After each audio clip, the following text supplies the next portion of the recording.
Alrighty, welcome back to another episode of the Cody Tucker Show. As always, I'm your host, Cody Tucker. Be sure to like, subscribe, all that good stuff. So I think we're just going to go ahead and start right into it. Oh, also, thank you for everyone who joined in on the old live that I did. First one I've ever done. Pretty nice getting to talk to some people, see how things are going. Yeah, very much enjoyed it. A few things came up that definitely kind of was, I've noticed that things have been kind of getting on my nerves lately, more so than usual. I don't know if I'm just like developing a bit of a temper, but my God, I've just been getting irrationally angry. Like, at everything. So, what set it off was I made a phone call to someone. That which might have already been my mistake to even make a phone call in 2024. But made a phone call. Person I hear in the phone call, hey, what's up? And then I'm like, oh, hey, how's it going? Blah, blah, blah. Start going into it. Oh, what? I can't hear you. Oh, and then I kind of go, and then, wait, no, hold on. I can't hear you. And I'm like, oh, yeah, no, it's me. I'm just calling to see about blah, blah, blah. And then, gotcha. This is my voicemail. You know what to do. Beep. Oh, my God. Now, 10 years ago, that would have been like, you sneaky little bastard. You got me. Now, I wanted to drive to that person's house and, give them a goddamn blood eagle. Like, I am not joking. I wanted to rip their fucking lungs out from the back of their ribs. Like, I do not consider myself to be a violent person by any means. Terrified of fighting. Terrified of being in a fight. Terrified of getting hurt. Really just a scared, wimpy little bastard through most aspects of my life. But there is something so just blood-boilingly irritating about that shit. And I've noticed that there are things that have just been driving me nuts lately. Now, doing the little gotcha voicemail thing, again, I will say about 20 to 30% of that is on me for even making a phone call. In a world where you could just text someone, why would you make a phone call? But I hate texting. I hate it. I hate messaging. I hate DM. I hate all of that. I don't like talking on the phone either. I prefer to talk to somebody in person. I hate texting people. I hate talking on the phone. But between texting and talking on the phone, I would rather just call you, get the shit over with, hang up, and be done with it.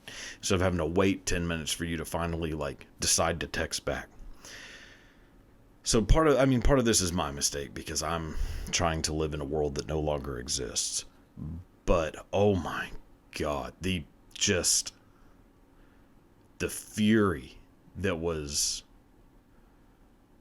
that was just enveloping my soul. Boy, that's not good. I shouldn't be this angry. I'm 30 goddamn years old. I shouldn't be this angry at, little shit like that. I don't necessarily consider it little shit. It pissed me off. What am I supposed to do?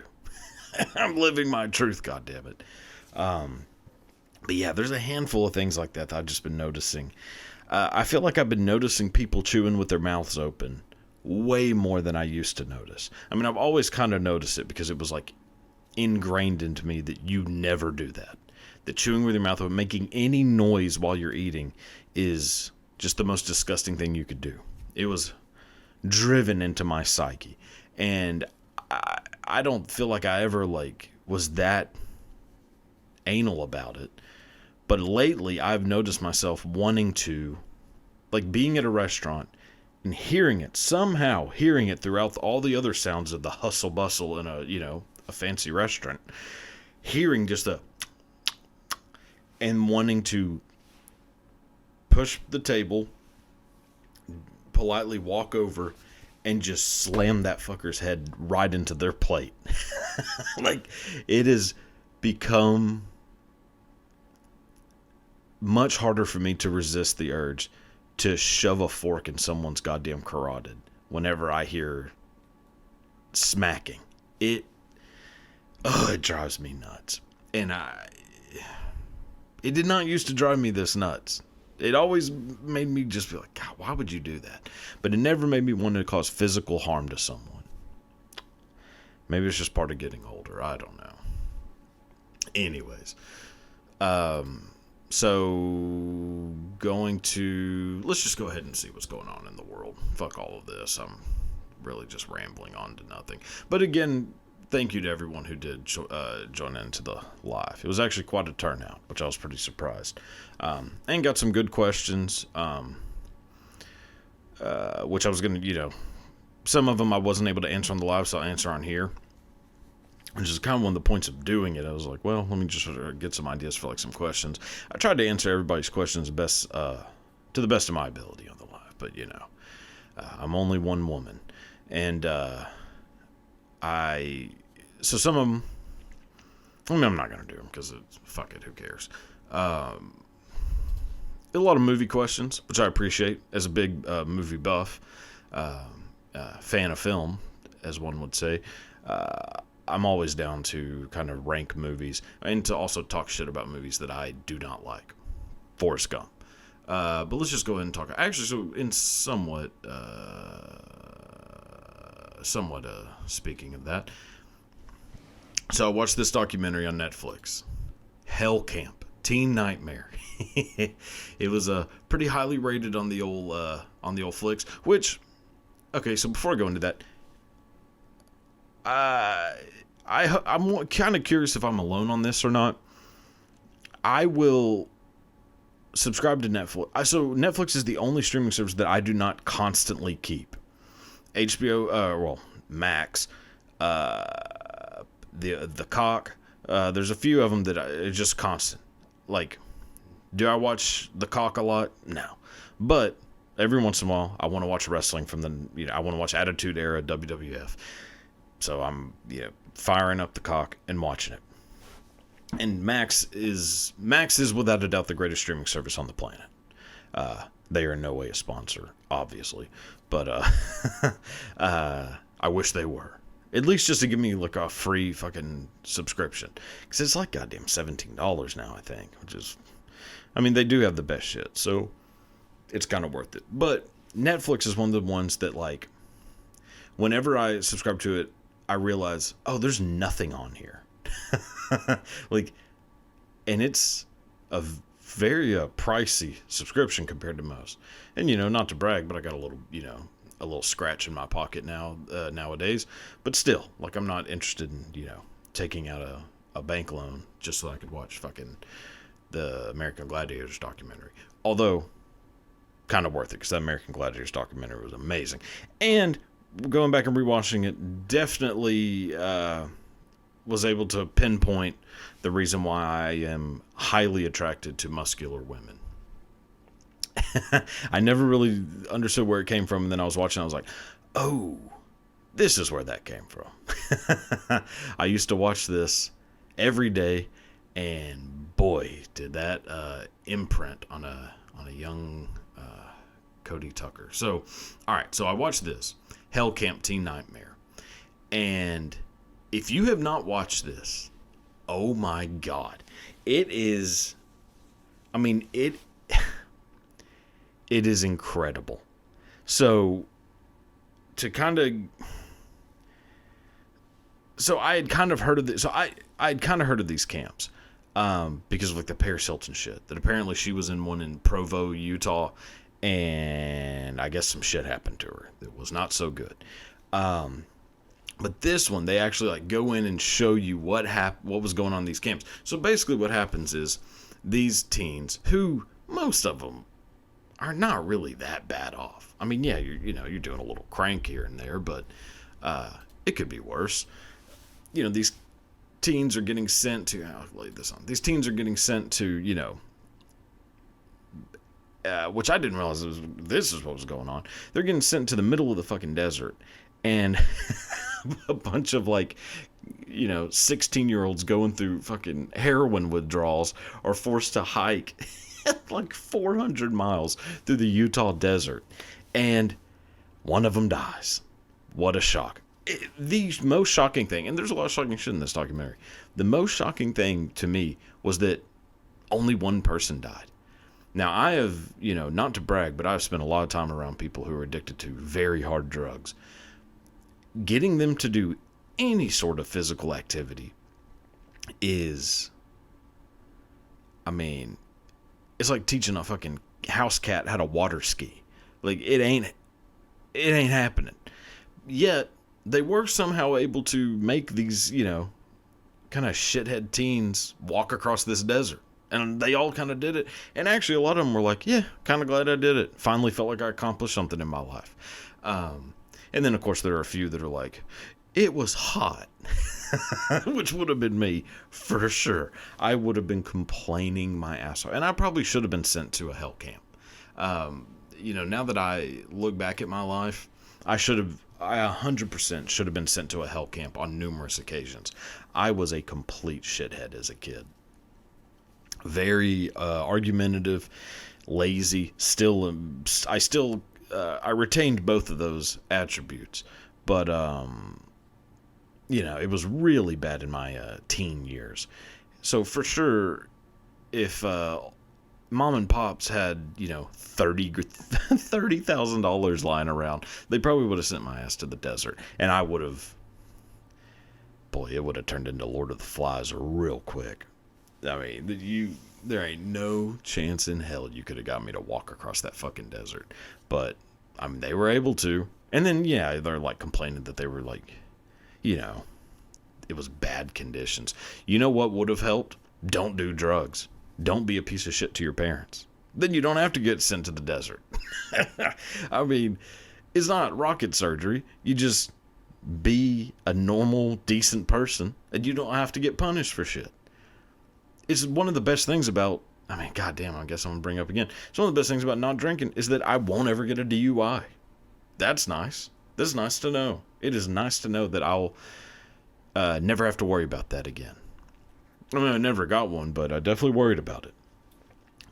Boy, was that that seemed to be a big hobby of mine for a couple of years.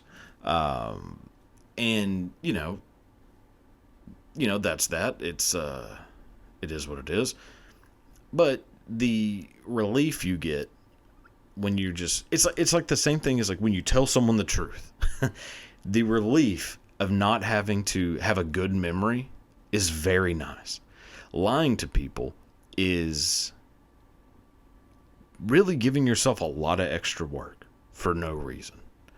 Because now you suddenly have to remember what the lie was, who you said it to, and you can't be iffy on the details, and you're kind of living in a state of fear that it's going to get brought up around the wrong person, like somebody who knows the truth, and now you're going to have to be playing that cat and mouse game of oh shit, how do I lie to this person but make it sound like it's the truth for this person? Which, getting yourself in that predicament is pretty wild. So guess what I learned? You can just tell the truth, and you don't have to worry about any of that happening. And, yeah, it's been pretty nice. I used to lie my ass off to people, and it felt amazing. In the moment, lying is better than sex. Knowing that you just... And I would do it for no reason. There was no reason for me to lie to someone. It would be about shit that, didn't even matter, and I would just make up a lie. Mostly just because I have an overactive imagination and I get bored easily. So instead of just being oh yeah, this is what I did today, I would just lie. Say I watched a movie that I didn't watch. Say that I read a book I didn't read. There's no reason for me to lie about that. I literally used to, every once in a while, somebody would ask me have you watched such and I'm trying to think of one. It's been a long time since I've actually done this, but I'm trying to think. There was some movie. I think somebody was asking me if I watched Kill Bill. Because for the record, I've never seen it, and I don't plan on ever seeing it. But maybe this was maybe about 8 or 9 years ago. Somebody's like, "Have you ever seen Kill Bill?" And I was like, "Oh yeah." I've never seen it, but as quick as possible, I was like, "Oh yeah, yeah, I've seen it." There was no reason for me to lie about that. I could have easily just said no, like I'm doing now. I've never seen it. I don't plan on seeing it. It looks dumb as shit, and I love Quentin Tarantino movies, but Kill Bill has never been a movie that's been on my radar to watch, and it probably never will be if I'm being quite honest. But yeah, I just lied to this person about watching Kill Bill. And then I remember having to basically remember, basically mark it in my head that, okay, this person thinks I've seen this movie. So if that movie gets brought up from here on out, I have to be in on it, that I've seen it.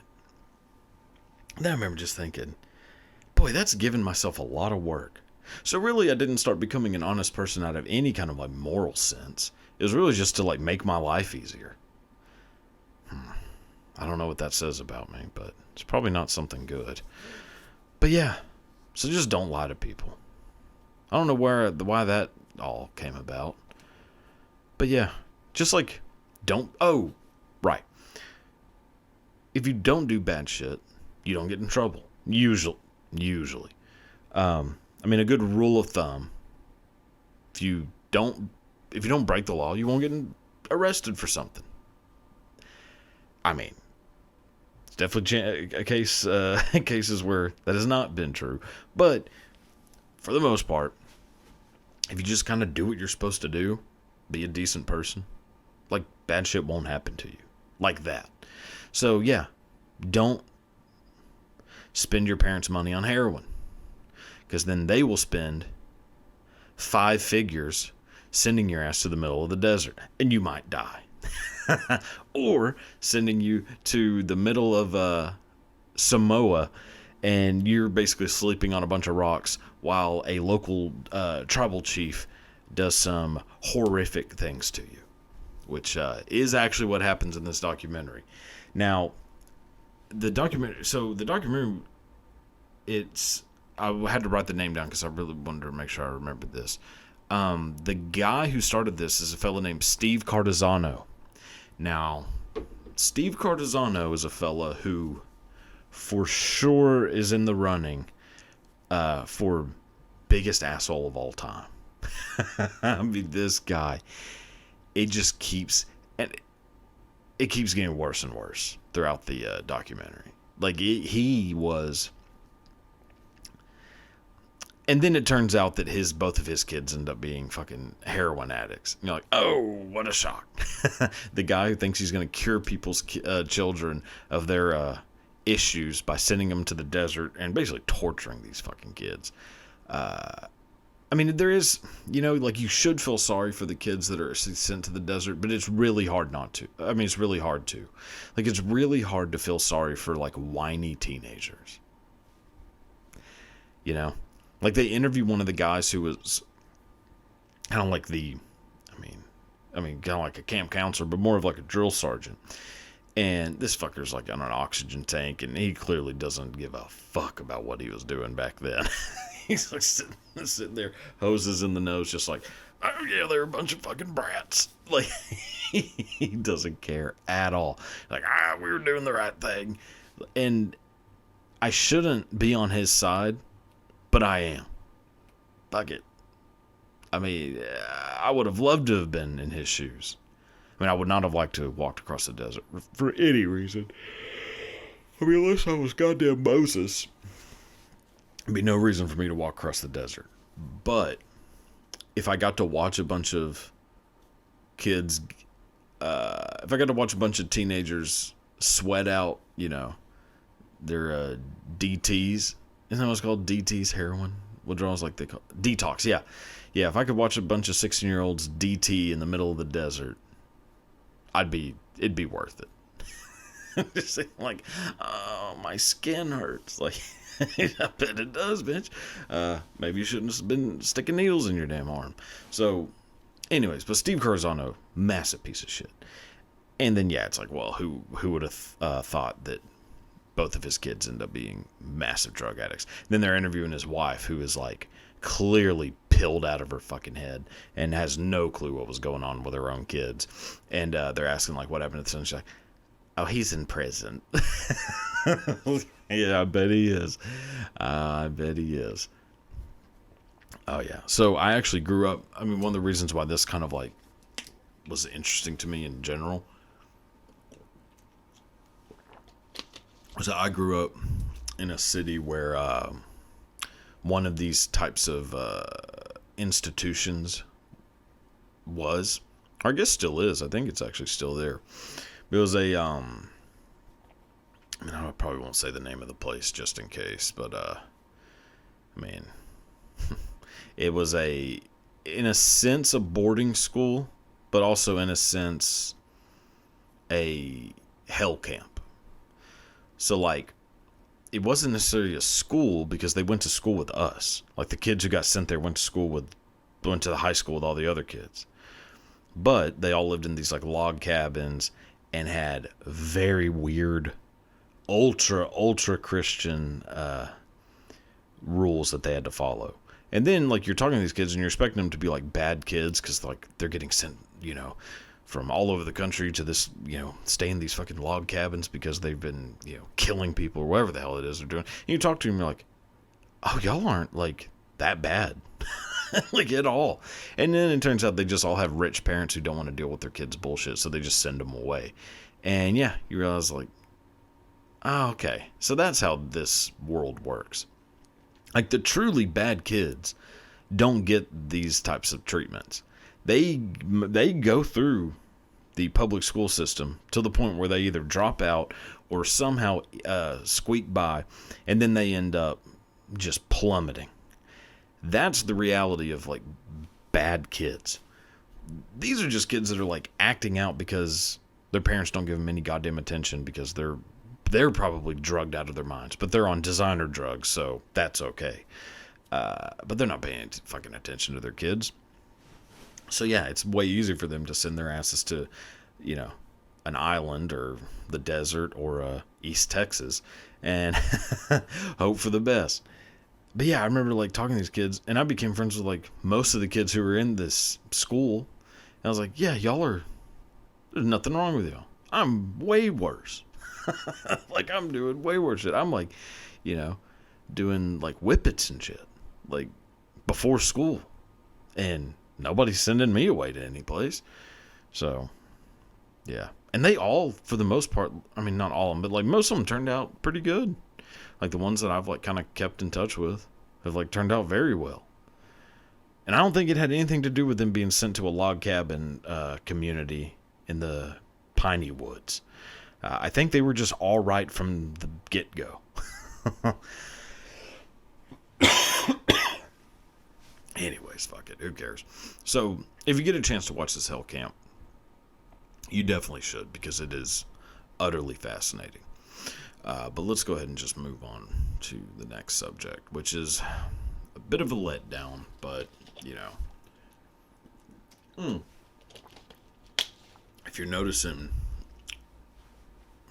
that I am wearing pajamas under this, because why not? So, at first I was actually kind of embarrassed by that, and then I realized, why the fuck would I be embarrassed about that? Alright, so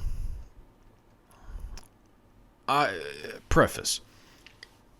There aren't a whole lot of, like, television shows, like, full series, that I've ever really gotten into. I mean, there's a few, I guess, a couple, but I'm not, like, a huge TV show watcher. Way more of a movie watcher. But with that being said, love The Sopranos, Game of Thrones, The Wire, as far as scripted. And then I am kind of a sucker for reality TV. Real Housewives of Beverly Hills. I mean, as a kid, massive fan of Laguna Beach and The Hills. The Real World, stuff like that.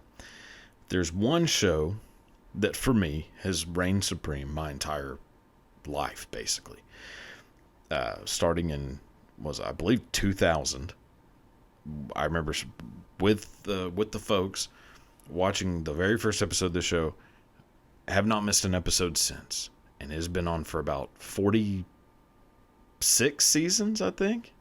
46, yeah, I think like 46 seasons. Have never missed a single second of this show in all that time. Now, obviously, you should probably know the show I'm talking about is Survivor. It is the greatest television show ever made.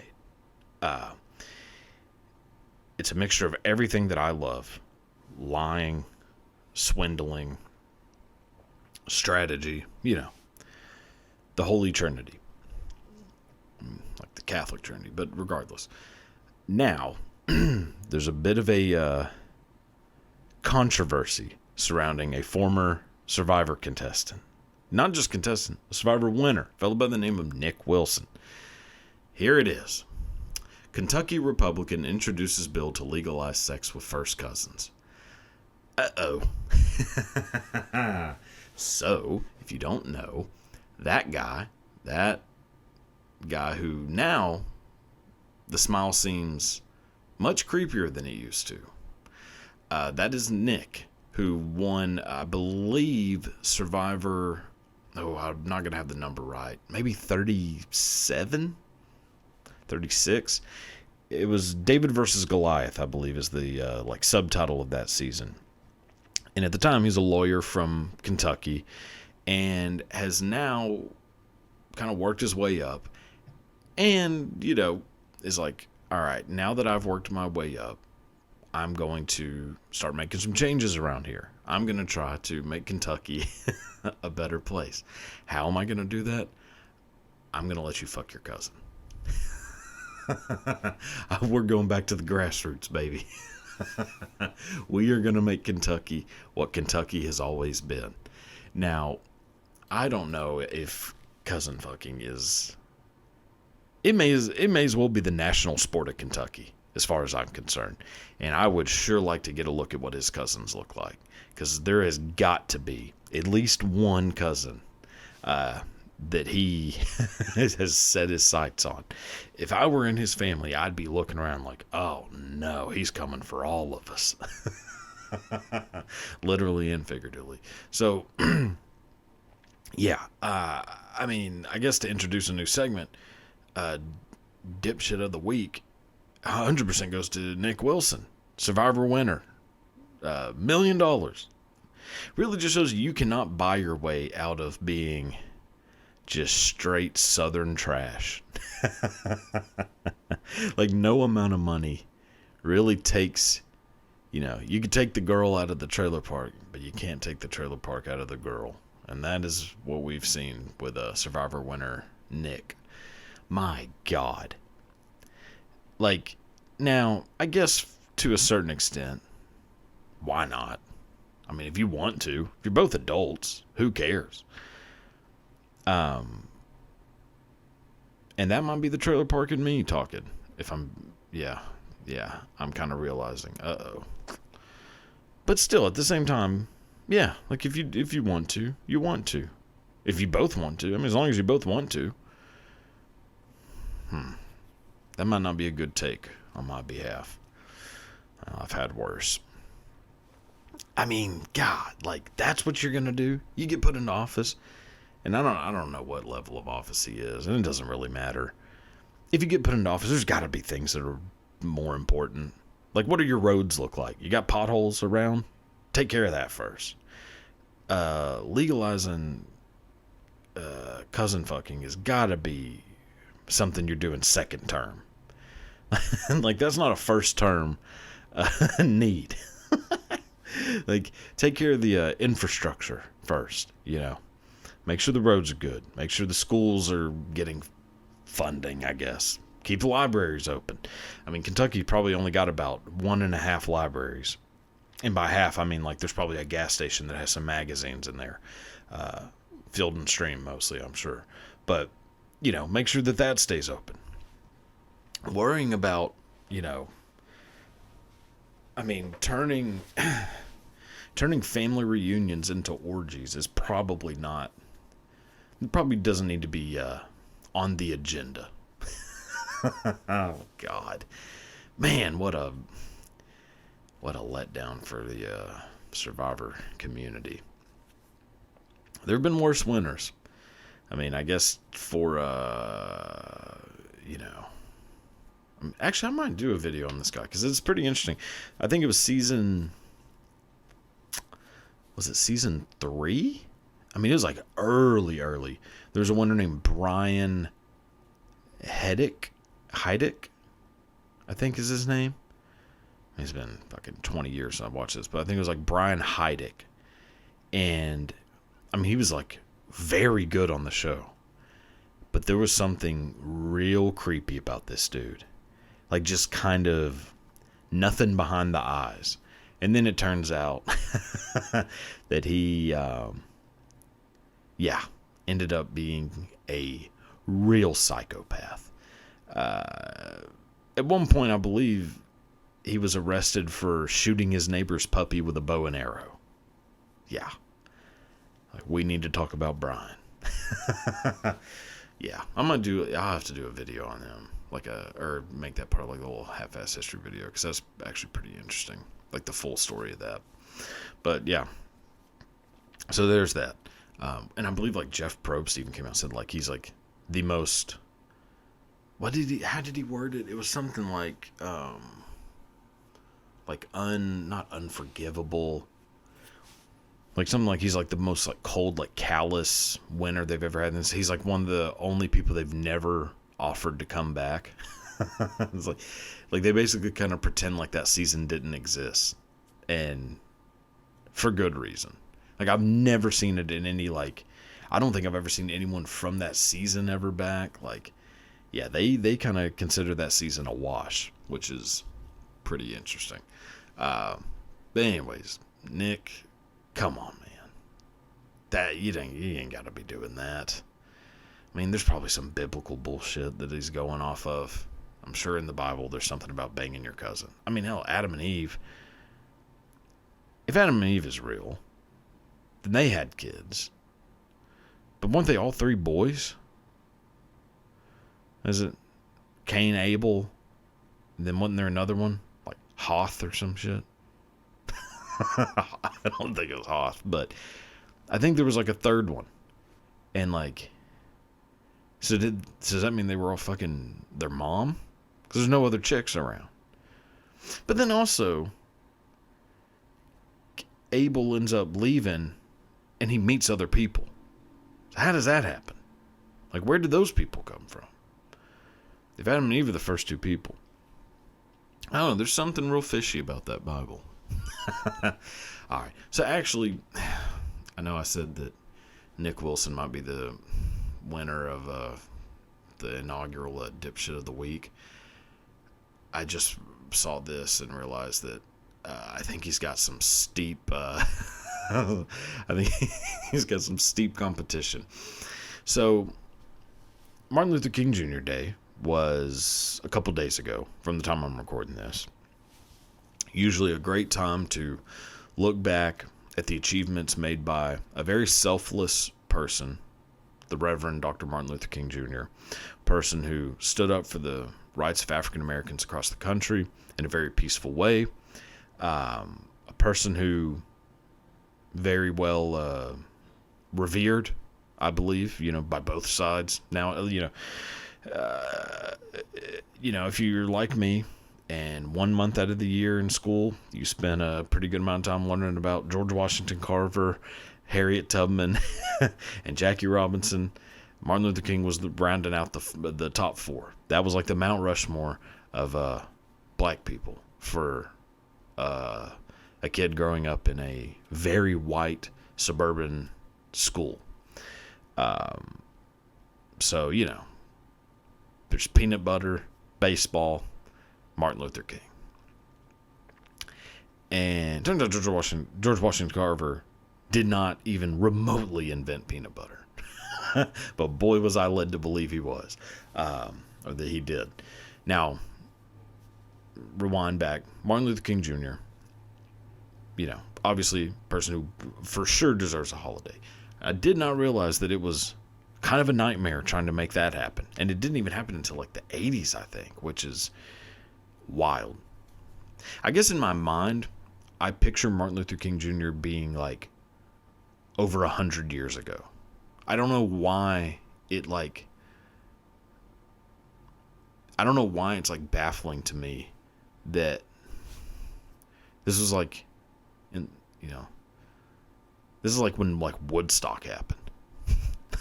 Like, I mean, he died in April 4th, 1968. That's not that long ago. Like, my grandparents were like 20. Like, I don't know why, like, the same thing I always felt about Neil Armstrong. Like, whenever I was, like, in high school and I realized that Neil Armstrong was still alive, that really messed with my head. I was like, wait, hold on a second. Neil Armstrong, that had to have been over 100 years ago. And then I was like, oh, no, it wasn't. I mean, Wilt Chamberlain was, I think the MVP that year. Like, it wasn't that long ago. Maybe Bill Russell. It was not that long ago. So, all that being said, I think we can all agree that Martin Luther King Jr. is a person who deserves a holiday, deserves to be revered, did a lot of great things, was assassinated. Usually you don't get assassinated for being... Usually you're trying to do something good if you're assassinated. At least it seems that way. John Lennon, Gandhi, Martin Luther King Jr., Bobby Kennedy, John F. Kennedy. Bob Marley was like an attempted assassination. So people who... I think there's like I'm dangerously close to copying a George Carlin bit here. Because I'm pretty sure he has one about like people who want peace end up getting like their heads blown off. It's like, well, I guess we're not ready for that. Pretty sure that's the George Carlin bit. Now, there is one person in this nation doesn't seem to be as big of a fan of Martin Luther King Jr. And that is Charlie Kirk. So, if you don't know who Charlie Kirk is, he's basically just a douche. And I'm not even talking like politically about like what his political beliefs are. Like, it's really just like how he looks. He just is that type of person. He's the type of person that is like, it's so hard to explain of why he makes my skin crawl so much. I mean, maybe it is because he just says things that are so stupid that you're like, oh, okay, you suck. And then there's the whole thing of that he kind of looks like the roly-polies from Bug's Life. That's another one that kind of puts a strike on him for me. But it's just like, just one of those people that's like, he's the same type of person as the person who does open carry. And then whenever you're like, why are you doing that? They think you're crazy. And then they're like, well, I can do it. It's like, well, okay, I know you can. I know full and well that the law says you can do this. But do you need to? Like, why are you doing this? Is it because you have nothing else you have no identity as a human being? You just need to like create one so you become the guy who carries a gun around? Like, that's your thing? And Charlie Kirk is the guy who shows up to college campuses and just has arguments with people. And according to him, he's like, oh, we're just trying to have an open discussion. But then is the most smug human being on the planet whenever somebody is trying to have a discussion with him. And of course, he's going to like these college kids who don't know what the fuck they're talking about. And because Charlie Kirk can put together a sentence decently well, he seems like he's so much smarter than these people. But then whenever you actually look at what he says, you're like, oh, you're an idiot. Case in point, I guess it'll be right here, what Charlie Kirk said, who was MLK? A myth has been created and it has grown totally out of control. While he was alive, most people disliked him. Yet today, he is the most honored, worshipped, and even deified person of the 20th century. Today, we're going to tell the truth and explain how this myth was born. Happy Monday. I mean, what an ass. Like, And you know what? He is right, actually. That tweet is right. Oh, and by the way, he's not following me on Twitter. This is just a screenshot. I just realized this. It says follow back. I don't think Charlie Kirk is going to follow me on any form of social media, especially after this. I mean, he is right about the second, well, I guess technically third paragraph. While he was alive, so let's break it down. While he was alive, most people disliked him. He was killed. That's a pretty good indicator that there were people who didn't like him. I mean, it wasn't like James Earl Ray was like, God, I love Martin Luther King Jr. so much. I just gotta kill him. Yeah, of course people hated him. He was an outspoken civil rights activist in the segregated South. Yeah, he made a few enemies. Yet today he's the most honored, worshipped, and even deified person of the 20th century. Yeah. You know why? Because we realized from the 1960s to now that he was right. That he was doing shit that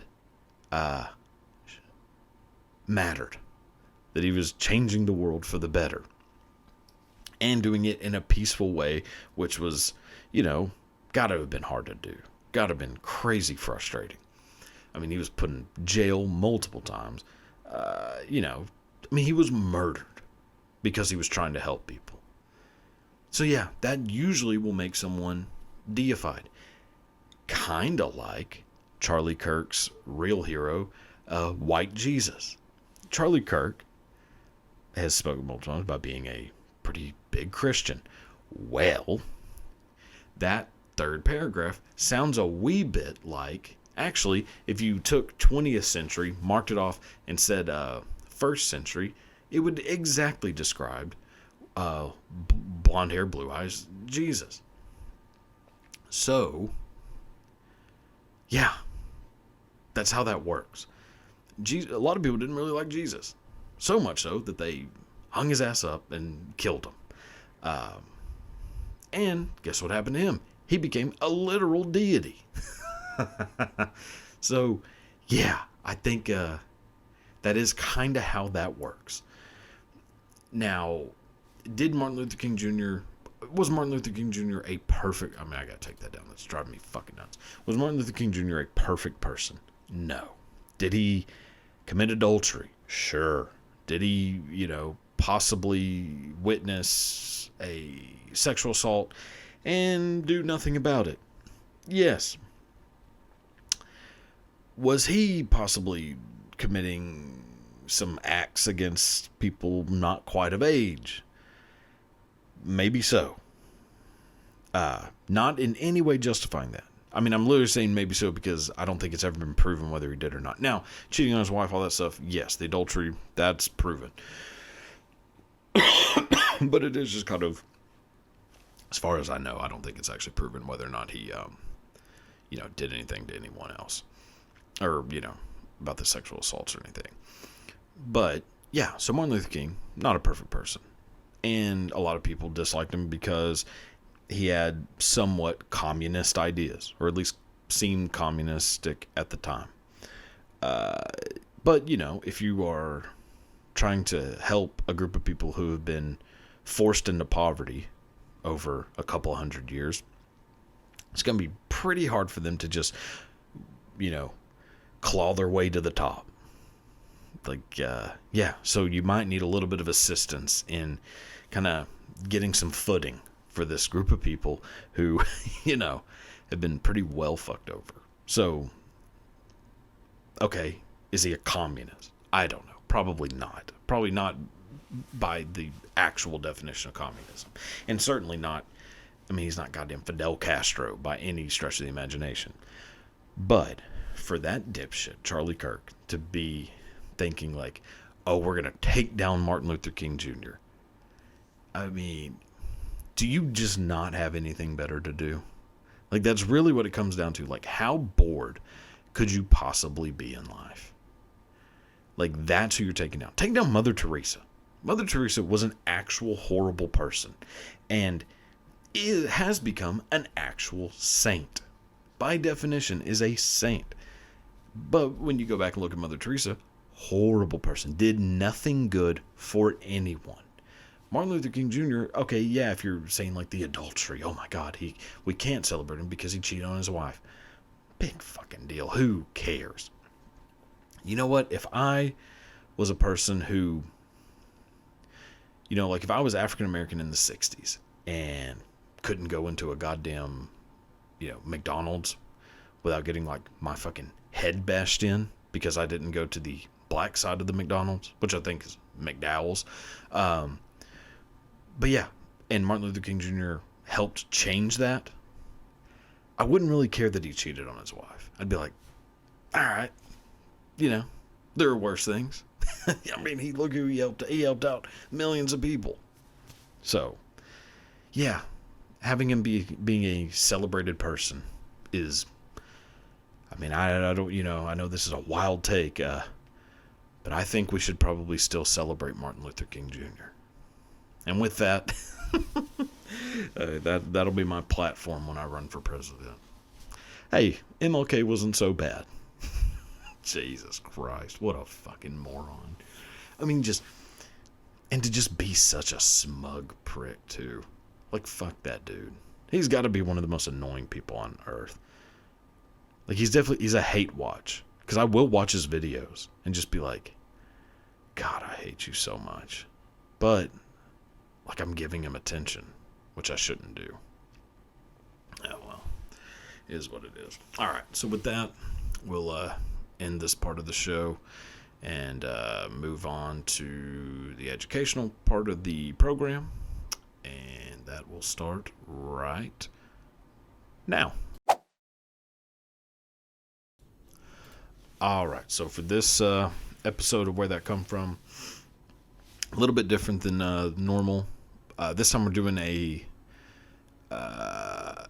I said episode, I mean segment. I'm sure everybody knew that. Oh well.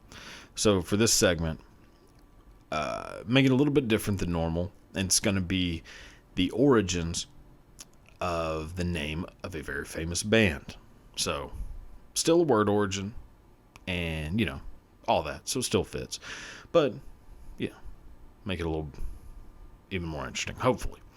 So, for this, we're going back to the late 60s, early 70s, the peak of the Vietnam War. Tensions very high throughout the country of the people who were pro-war and people who were anti-war. The anti-war movement has gotten massive. A lot of people starting to realize maybe we shouldn't have been over there. So, throughout the country, there are rallies. So, throughout the country, by the time, holy fuck. Godly, somebody smelled burnt toast. So, by the time we get to the early 70s, anti-war tensions very high, and there are rallies all across the country. A lot of these rallies occurring on college campuses. So yeah, by the time we get to the early 70s, college campuses across the country are having massive anti-war rallies, to show their opposition towards the Vietnam War. Now, for the most part, these rallies are pretty peaceful. I mean, obviously there might be like a police force that comes in at some point to kind of break it up, but for the most part, pretty peaceful rallies. Now, obviously there's some exceptions.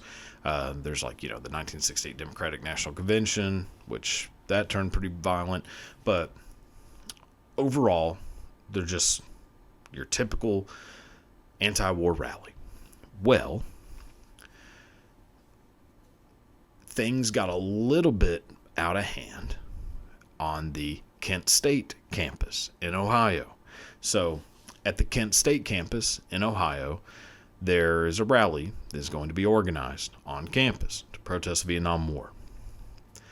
Well, Richard Nixon catches wind of it, he assumes it's going to get pretty out of hand, sends in the National Guard.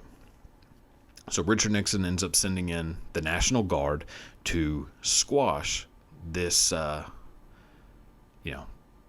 this rally. So when he does, what happens is, at some point, things get real out of hand on the Kent State campus.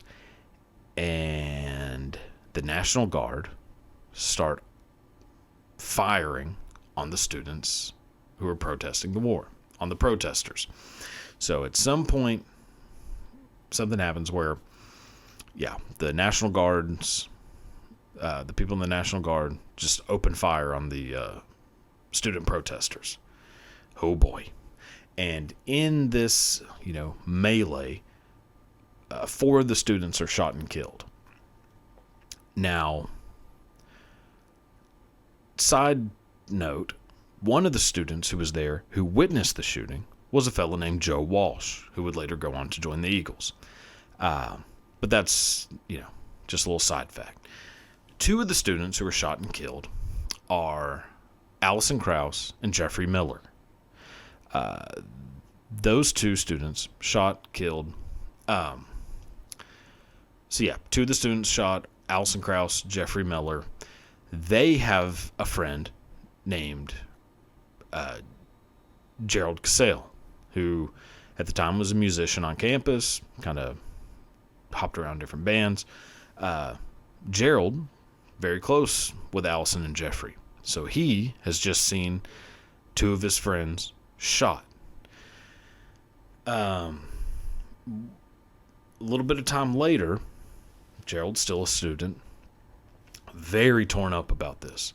He gets together with another classmate, a guy named Bob Lewis. They decide that they want to make a band. They still want to pursue music. Now, obviously, the Kent State Massacre is,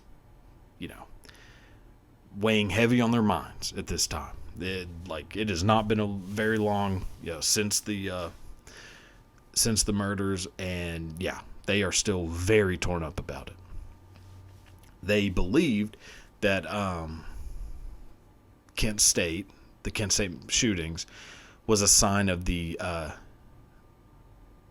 devolution of society, that society was devolving. There was a devolution of society. That's how they kind of saw it, is the devolving of society, the devolution. Well, they decide to bring in another classmate to help them join. They decide to bring in another classmate to help them start this band. This is a fellow by the name of Mark Mothersbaugh, who at the time was in a band with fellow Kent State classmate Chrissy Hind, who would go on to make the Pretenders. So now you have Gerald Cassell, Bob Lewis, Mark Mothersbaugh. They're deciding to make a band.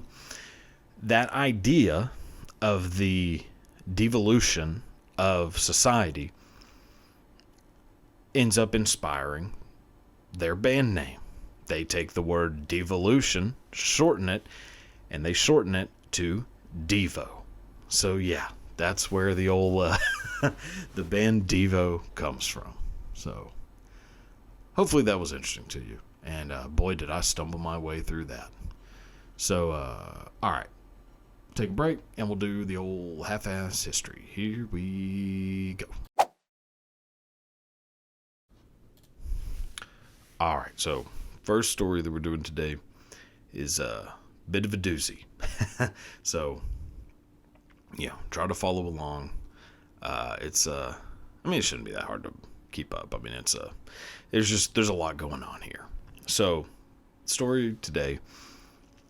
story today is about legendary singer Bobby Womack. So Bobby Womack, legend. Bobby Womack, arguably one of the greatest voices, super talented soul musician back in the day. Bobby Womack, singer of Across 110th Street, probably the most famous song. He's born in 1944 in Cleveland, Ohio. Dreams of becoming a famous musician, makes a band with his brothers called the Womack Brothers. Now, they start getting some attention, start getting, noticed around the Cleveland area. And eventually the Womack Brothers are noticed by Sam Cooke. Sam Cooke is the guy. Like that, Sam Cooke is top level of singers in my book. So they get noticed by Sam Cooke, a living legend. Sam Cooke decides to take them on tour with him, gets them a record deal, even has Bobby Womack joining his band at one point. So Bobby Womack is getting like all this success thanks to Sam Cooke, by Sam Cooke taking him and his brothers under his wing and, building their career. So Bobby Womack does not have a career without Sam Cooke. Well, Sam Cooke in 1964 is shot and killed. Very young age, very shocking moment in music history. And there's a whole rabbit hole of things to go down about the Sam Cooke murder. But don't really have time for that. But in 1964, Sam Cooke shot and killed. Well, Bobby Womack then decides to become a real bastard. So, less than 3 months after Sam Cooke, the person who basically gave Bobby Womack a career, less than 3 months after Sam Cooke has been killed, Bobby Womack begins a relationship with Barbara Cooke, the widow of Sam Cooke. And at one point, actually pretty early into their relationship, they decide that they want to get married. So they go to the courthouse to apply for their, certificate to make this thing legal. Bobby Womack shows up to the courthouse wearing one of Sam Cooke's suits. I mean, Jesus. So they go to the courthouse, apply for the marriage license. They're rejected. So they end up actually getting denied the marriage certificate. Now, this has all been kept somewhat hush-hush, but Sam Cooke's brothers find out about it. They proceed to beat the shit out of Bobby Womack, break his jaw. I mean, they fuck him up royally. Now, that is not the end of the Bobby Womack story. He ends up having this relationship with Barbara Cooke, with Sam Cooke's widow. And they do end up, getting together, end up marrying. So Bobby Womack does still end up marrying Sam Cooke's widow. 4 years later, they get a divorce. You might be thinking, well, why would they get a divorce? Turns out, Bobby Womack was having an affair. The person that Bobby Womack was having an affair with was Linda Cooke, the 17-year-old daughter of Sam Cooke, Bobby Womack's own stepdaughter. Yeah, Bobby Womack was out of his mind. So, yeah, there's the first one. Boy, what a way to kick things off. All right, time to move on to the next one. All right, so next one, this is a pretty funny one. So hopefully you'll, share in the amusement. So it involves a woman named Joan Quigley, who, that name you may not know. May not be very familiar with the woman Joan Quigley. So Joan Quigley became very famous as an astrologer and would go on TV shows back in the day and, talk about astrology and how she could, kind of get these readings of what would happen based on astrological charting. Well, she ends up going on like the Merv Griffin show. And when she goes on that show, she ends up just blowing up and becoming very famous across the country as this, as this astrologer. Well, a couple of years after that, President Ronald Reagan is shot by John Hinckley. Joan Quigley starts telling people that she actually predicted that something very bad would happen to Ronald Reagan that day, and that this all came from her being able to read these astrological projections, and that she predicted that it would happen, and it did. Well, you would think most people would say, okay, that's a bunch of bullshit. I don't believe this, whatever. Joan Quigley's insane. Now, there was one woman who very much believed her. That woman was Ronald Reagan's wife, the First Lady, Nancy Reagan. Nancy Reagan immediately gets in contact with Joan Quigley and starts questioning, like, how did, like, are you serious? You knew that something was going to happen to my husband? She's like, oh, yeah. Oh, I knew it. Jupiter's looking up at Saturn, and I knew it. Aries is here. I knew your husband was going to be shot by John Hinckley so that he could impress Jodie Foster. And so Nancy Reagan is immediately hooked. It's like, yeah, I need you around. From that moment on, Joan Quigley was then secretly hired by the White House, by Nancy Reagan, to be her personal confidant / astrologer. She was being paid $3,000 a month. And this is back in like the early 80s. So, yeah, pretty good amount of money for someone who's just doing a bunch of bullshit. So Nancy Reagan ends up going to her for everything. Anything that has to do with her husband and his, events, like event planning, his calendar, whatever it is that he's going to do. Nancy Reagan runs it by Joan Quigley first to make sure that it's safe for him to do. So, and at one point, it's not just Nancy who is, going to her for advice. Old Ronnie starts going to her for advice as well. So he ends up getting hooked on old Joan Quigley and thinking that she, has some gift. Well, it turns out Ronald Reagan was using her to, he was having her assist with trade negotiations, with, using her abilities to, do actual president stuff. So it even got to the point to where the president's chief of staff had a calendar that was color-coded. And it was color-coded based on Joan Quigley's good days and bad days. So Joan Quigley would let the First Lady and the President know what days are good days and what days are bad days for them. And the Chief of Staff would have that color-coded onto a calendar. Yeah. Now, that same Chief of Staff later said that he believed that Joan Quigley had more power than any other single member of his cabinet. Yeah, that's a lot. Now you might think, well, how did the public react to this? They didn't know about it.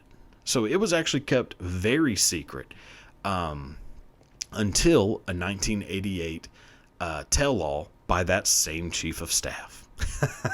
So yeah, that is the story of the Reagans apparently using a crackpot astrologer to help run the country. Oh my God. All right, so last one.